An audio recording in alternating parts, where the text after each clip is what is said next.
হেই beautiful people, আসসালামু আলাইকুম।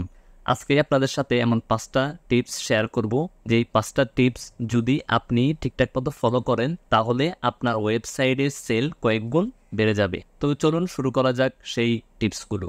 প্রথম যে টিপসটা আপনাদের সাথে শেয়ার করব সেটা হচ্ছে আপনার ওয়েবসাইট কাজের জন্য আপনার টার্গেটেড অডিয়েন্স আগে বাছাই করুন। বাছাই করার পরে তাদের কন্টেন্ট অনুযায়ী, তাদের সাইকোলজি অনুযায়ী তাদের জন্য আপনার ওয়েবসাইটটা রেডি করুন।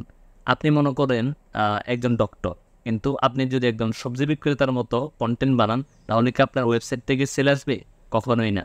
আপনি একজন ডক্টর হিসেবে আপনার ওয়েবসাইটের কন্টেন্ট হবে আপনার পেশেন্টের চাহিদা অনুযায়ী, নট তরকারির কাস্টমার অনুযায়ী। দ্বিতীয় যে জিনিসটা মাথায় রাখতে হবে সেটা হচ্ছে অ্যাস্থেটিক্স অ্যান্ড ব্র্যান্ডিং। সেটা কি জিনিস? সেটা হচ্ছে আপনার ওয়েবসাইটের লেআউটটা কেমন হবে, কোন কালার ইউজ করতেছেন, তারপর হচ্ছে এটার ইউজার এক্সপিরিয়েন্স ভালো কিনা, এই জিনিসগুলো অবশ্যই আপনার মাথায় রাখতে হবে।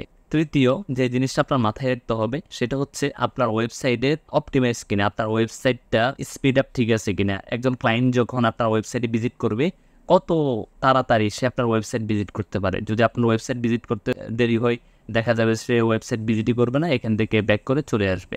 চতুর্থ যে জিনিসটা মাথায় রাখতে হবে সেটা হচ্ছে আপনার ওয়েবসাইটটা মোবাইল ফ্রেন্ডলি কিনা।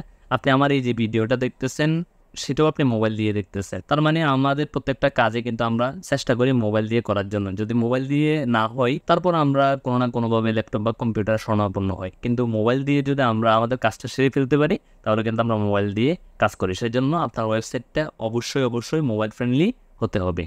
লাস্ট যে টিপসটা সেটা হচ্ছে আপনার ওয়েবসাইটটা অবশ্যই এসইও ফ্রেন্ডলি এবং রিডেবিলিটি ঠিকঠাক থাকতে হবে। এসইও ফ্রেন্ডলি কি? এসইও ফ্রেন্ডলি হচ্ছে আপনার ওয়েবসাইটের হেডিং ঠিক আছে কিনা, মেটা ট্যাগ ঠিক আছে কিনা, তারপর হচ্ছে ইমেজ অল্টার ট্যাগ ঠিক আছে কিনা, মেটা ডেসক্রিপশন ঠিক আছে কিনা, এই জিনিসগুলো আপনাকে মেক শিওর করতে হবে।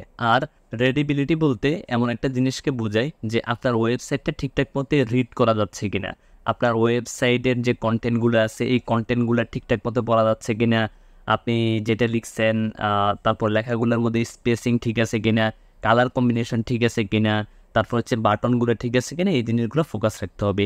এই পয়েন্টগুলো যদি আপনি ঠিকঠাক মতে অ্যাপ্লাই করতে পারেন আপনার ওয়েবসাইটে তাহলে আপনার ওয়েবসাইটের সেল কয়েক গুণ বেড়ে যাবে। তো আশা করি আপনাদের এই টিপসগুলো ভালো লাগছে। যদি ভালো লাগে অবশ্যই শেয়ার করবেন, কমেন্ট করবেন এবং চ্যানেলটা সাবস্ক্রাইব করবেন।